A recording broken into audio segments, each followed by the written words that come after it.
Let's kick off. We're at 3 minutes past. So welcome, ladies and gentlemen. Thank you for taking time out of your day to join us. My name is Mike Beaver. I am the Principal Network CTO. Today, we're going to be talking about AI, which is a wonderfully buzzwordy topic.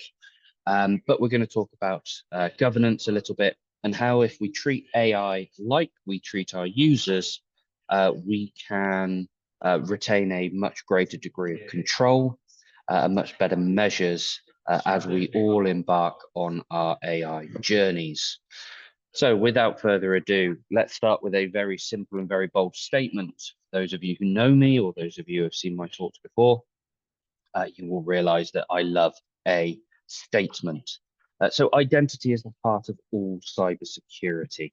Okay, if we break cybersecurity down to its simplest possible statement in language that even this West Country idiot can understand, I am worried about who is touching my stuff and what they can do with it. For stuff, read data. Okay, now the key part of that sentence is who. Okay, so this is where identity is your primary form of cybersecurity controls, both in terms of access control and both in terms of data protection. You have to give them access to the data before they can do anything with it. With that in mind, we can apply that principle across our AI and we can apply it in both forms of AI. We'll come on to the difference between agentic and generative AI in a second. But we can see from these trends that AI is growing massively. Okay, nearly 2/3 of mid-sized businesses and 70% of startups used and created AI agents in 2025. ChatGPT, probably the most popular generative AI platform, has 300 million weekly users, ranging from primary school children all the way up to my aged sainted mother. Claude, 16 million, that's really becoming a tech person's AI or a tech person's GPT. And DeepSeek, if we all want to give our data to foreign nation states, has about 22.5 million users doing so. Okay, so AI is really becoming prevalent. The market is growing massively. We go day by day hearing, reading reports around the loss of jobs to AI. Okay, don't worry, in technology, AI is useful, but it certainly can't replace a human and the insights that come with that. And we hear about the increasing use of AI in adversarial attacks.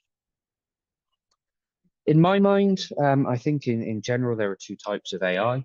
We can classify them as agentic AI and we can classify them as generative AI. I prefer to take a slightly old school view of this. So agentic AI to me is my east-west AI. Okay, it's my internal AI. It's those tools and agents that I create to look at my data inside my organization and produce outcomes. I either use it for data analysis or I use it for automation. And most typically, a lot of us will have something like a co-pilot or some form of agentic AI as a internal help desk or helping our staff complete certain tasks or automate certain tasks. Okay, it's primarily internal, and you have full control over the LLMs that you use, LLM, large language model that you use to train that AI to be smart. You're going to point it at your data internally, and you're going to teach it to do specific tasks that you're looking to achieve. Now, generative AI is more of my north-south AI, okay, what I'd refer to as north-south, moving into and out of my environment, okay, so it tends to be external AI. ChatGPT, Claude, DeepSeek, etc., Gemini would all be classed as generative AI. You are not in control of the LLM, okay, and one of the big dangers in generative AI is what we call hallucinations, okay. We've all seen the reports, or we've all seen the LinkedIn posts, because goodness knows there's a lot of them, about how you can force AI to correct itself. Okay, one of the most common ones is how many R's are in the word strawberry. And you can tell AI that it's wrong. and it will accept that it's wrong over a time, and that's what we call an AI hallucination. Okay, we are in no control over the LLM, therefore we cannot truly validate and verify and therefore trust the data being used. So these are really our two types of AI. They live in our environments or they live outside environments, and our users access them. Okay, there are different risks with both types of AI. With particularly agentic AI, we have two options. Okay, we can either point it at our infrastructure and tell it to go and find whatever it can to learn from in terms of our data. I have seen this where an AI agent did that, and one enterprising employee decided to type into the prompt, tell me what everyone's paid, because I'm really interested in knowing that.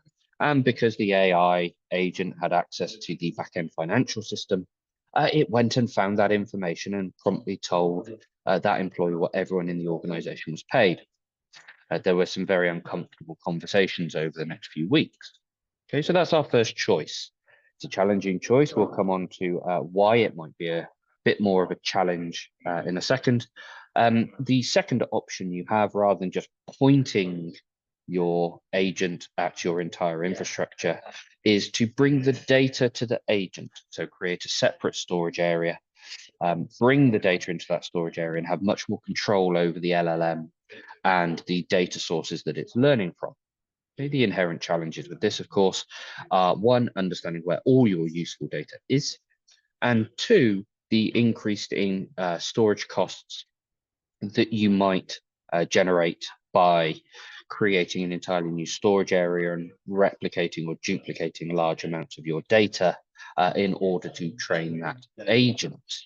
Okay, some other challenges around agentic AI are the ability to create agent sprawl. Okay, if everyone's able to create agents, do things, then those agents very quickly become out of control, often out of governance, and the people creating them typically tend to have an outcome in mind, not security. Okay, with generative AI, the control is even less. And not only do we have the hallucinations and the validity of the data that we're accessing, but users can typically access that data through a number of different mechanisms without stringent control. I have the ChatGPT app on my phone, for example, so I can just drop into a prompt and I can put data in there and I can ask questions. Okay, I can do that from a corporate device under strict controls.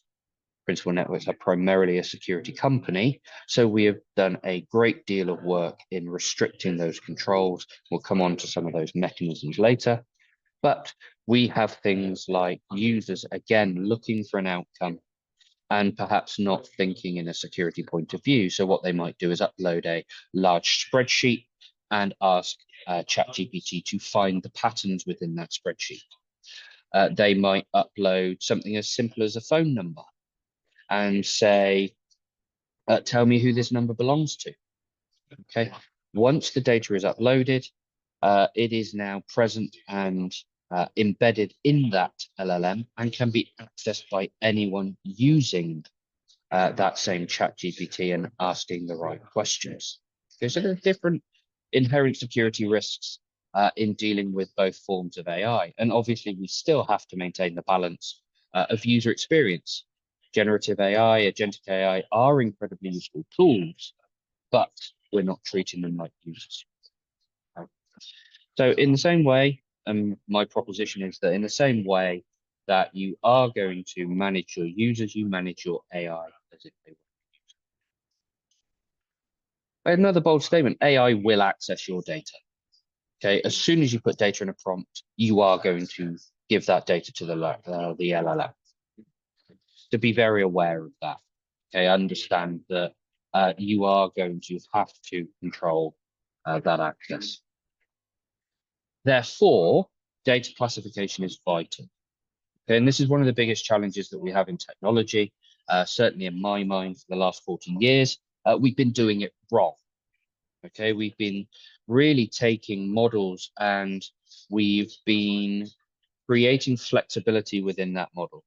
We tend to classify in a kind of a left to right direction instead of a right to left direction. And what I mean by that is we take a model and we try and make it flexible. Okay, we twist and we contort and we flex that model and lay it over the data that we have in our organization. Okay. The challenge becomes with that as soon as that happens, we then start to break that model. There's a new type of data, it breaks a classification. Okay, if we're using users to classify that data, then it's also somewhat chaotic. Okay, there have been many tests done where the same user was given the same piece of data multiple times, and they classified it in several different ways. Okay. Not great when you're trying to drive accuracy in terms of data classification. Okay. The other side of that is users can be a little bit like water. Okay, that balance we spoke about between the ability to drive an outcome, to do their job, versus the security mindset starts to become that huge challenge.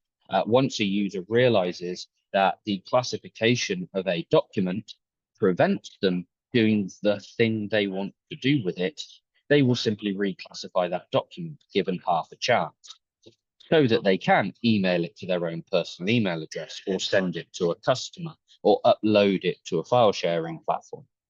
Okay, they just will. The controls in place are really there to prevent that type of thing happening. Now, for me, and this hasn't been achieved yet, this is something I spend a lot of time talking about, classification into a rigid model is a far more effective mechanism of data classification. I take inspiration from biology in this respect, from biological classification. We start all the way at kingdom, we go all the way down to subspecies, but it is a rigid model. For example, if we find a new type of crab, we don't rewrite biological classification. We look at that crab and we say, is that a crab? Yes, it's definitely a crab. Well, maybe it's not a crab, but it is definitely a crustacean. Appropriate number of legs, exoskeleton, crab-like characteristics of moving sideways. That doesn't mean we rewrite biology. And no, we're not talking about mushrooms before we get into any of the infinite number of questions that will appear in the question and answer. Going back to this, there are two ways to classify data. Again, we can look at sensitivity. Okay, this tends to be more outcome-driven classification. Okay, do I want this document or do I want this data ever to leave my environment? Yes or no? Simple yes, no piece. Okay. In that respect, if it is never to leave my environment, does anyone outside my environment need to consume that data? Yes or no? So we can work a classification model based around sensitivity. It enhances data governance. It makes implementation slightly more complex. You can use tools like Microsoft Purview to assist you in this. You can use users who have to, and you can enforce the application of sensitivity labels. Again, I wouldn't recommend that. I'd recommend creating an AI agent to do exactly this. Okay. We gain some advantages in security posture. We gain some challenges in terms of misclassification. Okay, going back to that user example I just gave, users under classifying documents because it allows them to move them about more flexibly. Okay. And then finally, there is a much greater degree of automation. However, you then have to start relying on metadata quality, and that's typically quite poor in terms of data classification. The other option is we can do characteristic-based classification. Okay, so we can look at the document itself and we can say, that's an invoice. Okay, it looks like an invoice. It contains all of the information that an invoice would have. Therefore, we classify that as an invoice and we base the outcome of that on the characteristic. Okay, well, finance needs to deal with invoices, so finance are allowed to move invoices in and out of our environment. Sales, on the other hand, should never be touching invoices. So they should not be able to move invoices in and out of our environment. Okay, so it gives us much better in terms of targeted protection.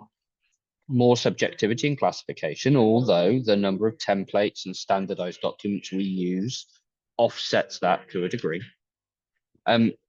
It gives us improved regulatory compliance, particularly around GDPR or PII data or CAF as it's coming in, or CSRA. All of these new kind of more characteristic-driven approaches to compliance, brilliant. However, the maintenance overhead is higher. Having to determine characteristics for each department and the documentation and everything along those lines does take a lot more resource, does take a lot more time. It does support automation, particularly if you start to understand the systems that are generating these documents and these types of documents.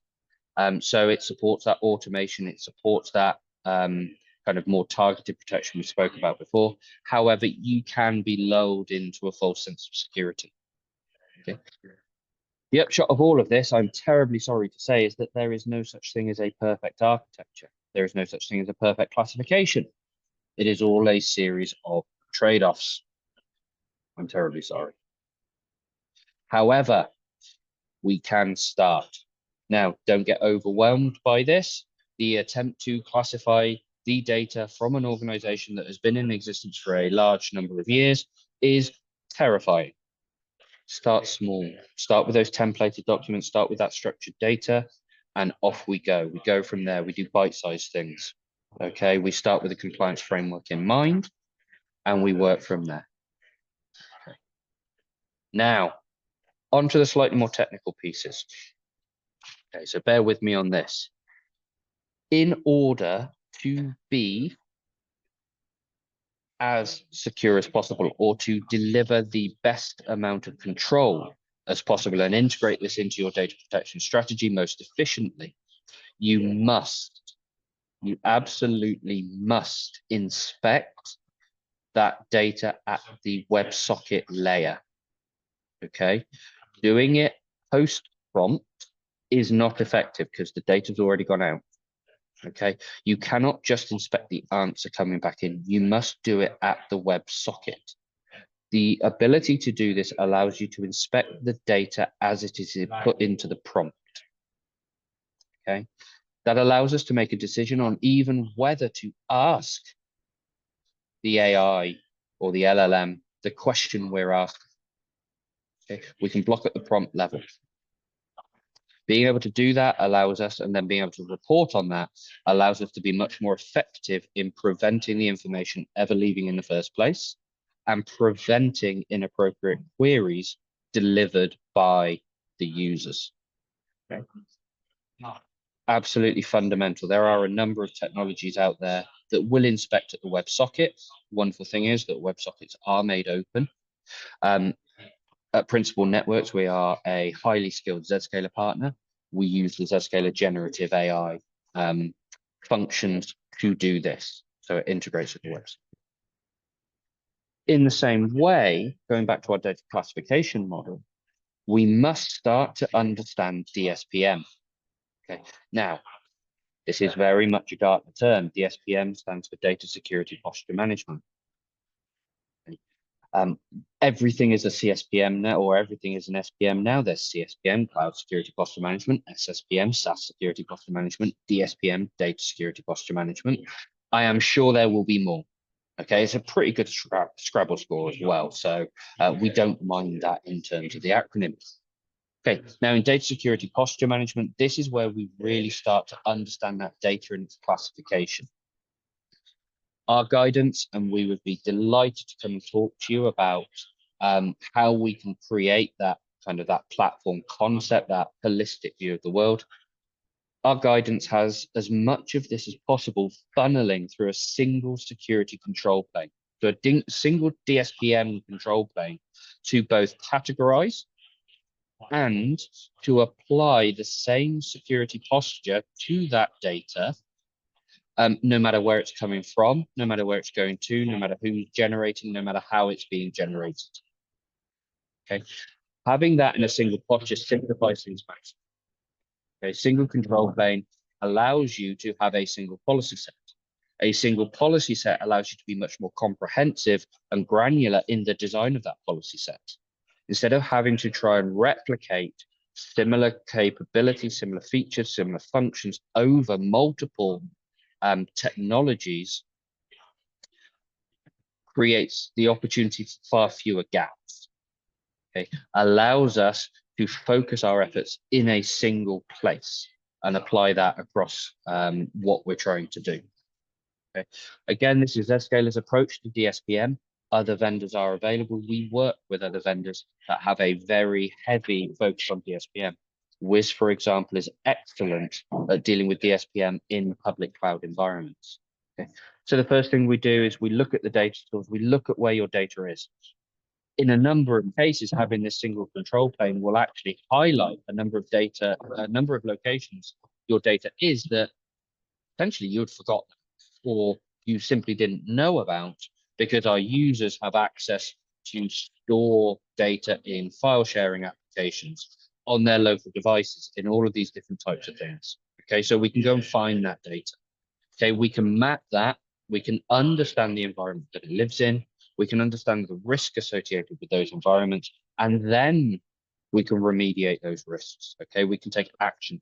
We can take action at the prompt layer, we can take action at the built environment layer that that data lives in, and we can make sure that that is all consolidated down into this platform concept that gives us that holistic view of our world in cybersecurity and how it's impacted.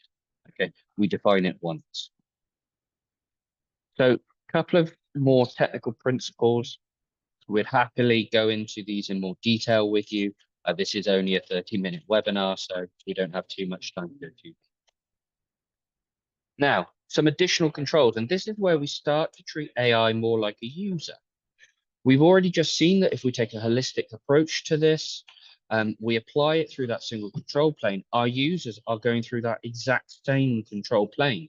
So we are already starting to treat our AI, our agents, the generative AI pieces, we're treating that like a user because we're applying the same data loss prevention, the same DLP policies and data protection policies to AI that we're applying to the users.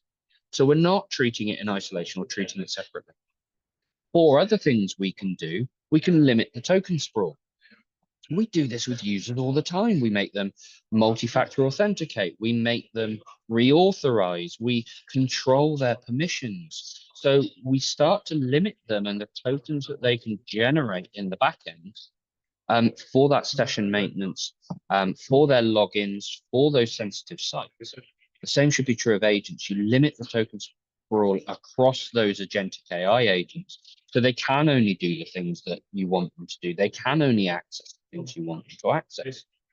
We have some pretty complete audit trails, especially around things like ICAP, regulatory compliance for our users, right?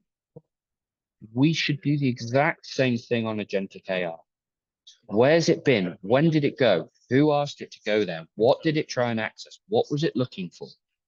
You can absolutely do that inside of agentic AI. You can treat it like the user in terms of the audit trail. Go look at where your AI is going. We can take zero trust approaches to this. We can prevent that lateral movement. AI, you are only allowed to access this data store for this application and you can't go anywhere else. Be very controlled in what you can and can't, or what you can and don't give AI access to. Again, we spoke about this earlier where you have the ability to either bring the data to the AI or you can control the access that the AI goes through. Okay, treating it like a user allows you to do that in the same way that you treat your users. Okay, you wouldn't give a salesperson access to the back end of the HR system, nor should you give your AI the ability to do that as well without strict controls and strict measures in place. And then finally, least privileges. Okay, we see this time and time and time again. One of the first things an adversary wants to do is elevate the privileges that they have so that they can affect and they can touch more things. Okay? People don't tend to think about this when it comes to AI. Okay, those least privileges only give the AI the permissions it needs. If your AI only needs to read data, only give it read permissions. It's a really simple thing. Okay, but it's something we can do. And again, if we take that approach to AI as being a user, we can list those permissions in the same way that we'd list the permissions for a user, in the same way that we'd create in our identity platform, that group of users, we can create a group of AI agents. Okta especially has this function built into its platform. Okay. Entra doesn't. So you may need to look at your identity strategy. You may need to look at your approach to identity, but you can deliver that with tools on the market. So some conclusions before I go into the question. One, identity is the heart of cybersecurity. Okay. It is that access control. Who can access my data? What can they do with it? AI should be treated exactly the same way. Okay, identity monitoring, audit controls, all of those things can be applied to AI in the exact same way you can apply them to a user. Data classification is key. Pick a model. It won't be perfect. Please do not expect perfection. We can strive, like Vince Lombardi said, get 1% better every day, but we will never achieve true perfection. And simplify your control plane. Okay, trying to do this over 8 or 9 or 10 different technologies and platforms and features and services isn't going to work. You will leave gaps, you will leave holes, there will be ways around it. Simplify that security control plane so all of your users, all of your AI, all of that application access is driven through that control plane. You will find your life getting much better in terms of security controls, in terms of effectiveness, efficiency, and all of those wonderful things. Okay, let's move on to some questions. We'll look in the live Q&A. We've answered that one. So we are happy with that. The recording will be available for everyone. Now, prior to this, we had some questions. Question number one was, what is the difference between agentic and generative AI? I think we've covered it, but for those of us with a history in technology, networking, infrastructure, agentic AI is really your east-west AI. Generative AI is your north-south AI. Okay, that's probably the simplest way that I like to look at the difference between those two things. An education-specific question here, AI use by younger pupils. We could answer this in a number of ways, but one, yes, they are going to use it. No, they aren't going to have any form of thought about security. I know this for a fact. I have a 4-year-old daughter. Security is the last thing on her mind. Her personal safety is also the last thing on her mind most of the time. So it is going to happen. It's controlling it at the WebSocket layer, managing the identity of those students. So make sure your students are in a very well-controlled identity group.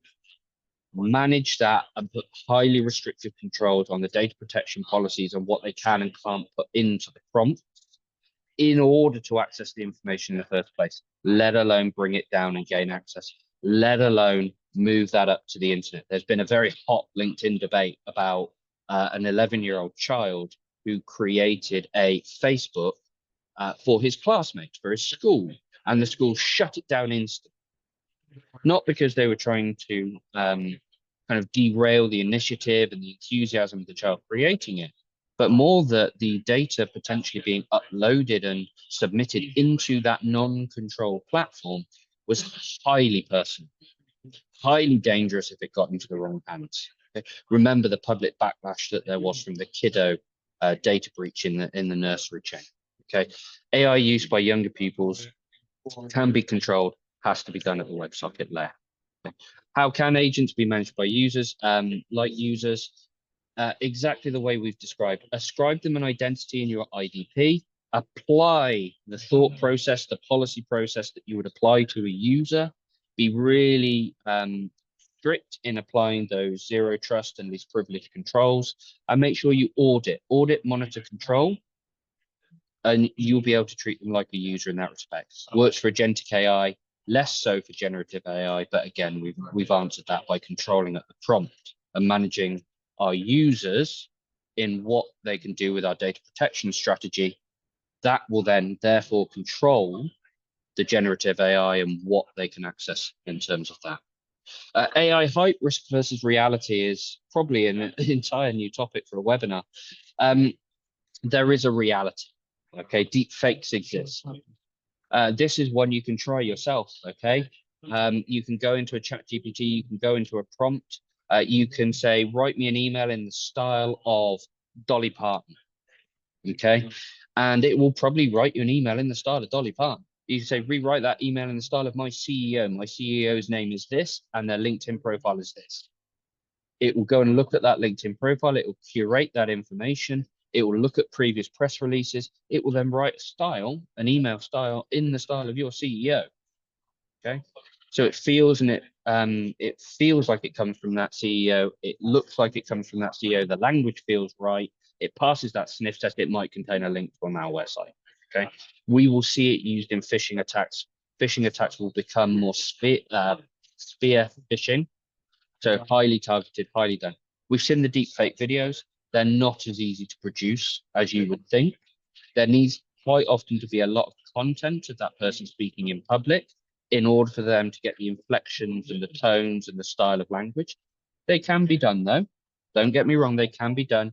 And if you're a high value target, then it is often worth the capability and the investment of doing it. Is this happening to everyone? Absolutely not. Are you too small to be targeted? Oh, please don't kid yourself. There is no such thing as insignificant anymore. There is no such thing as too small. If an adversary will breach a nursery and attempt to extort individual parents based on the images of their preschool children, you are not too small as a business. You just aren't. Adversaries also, they're not stupid.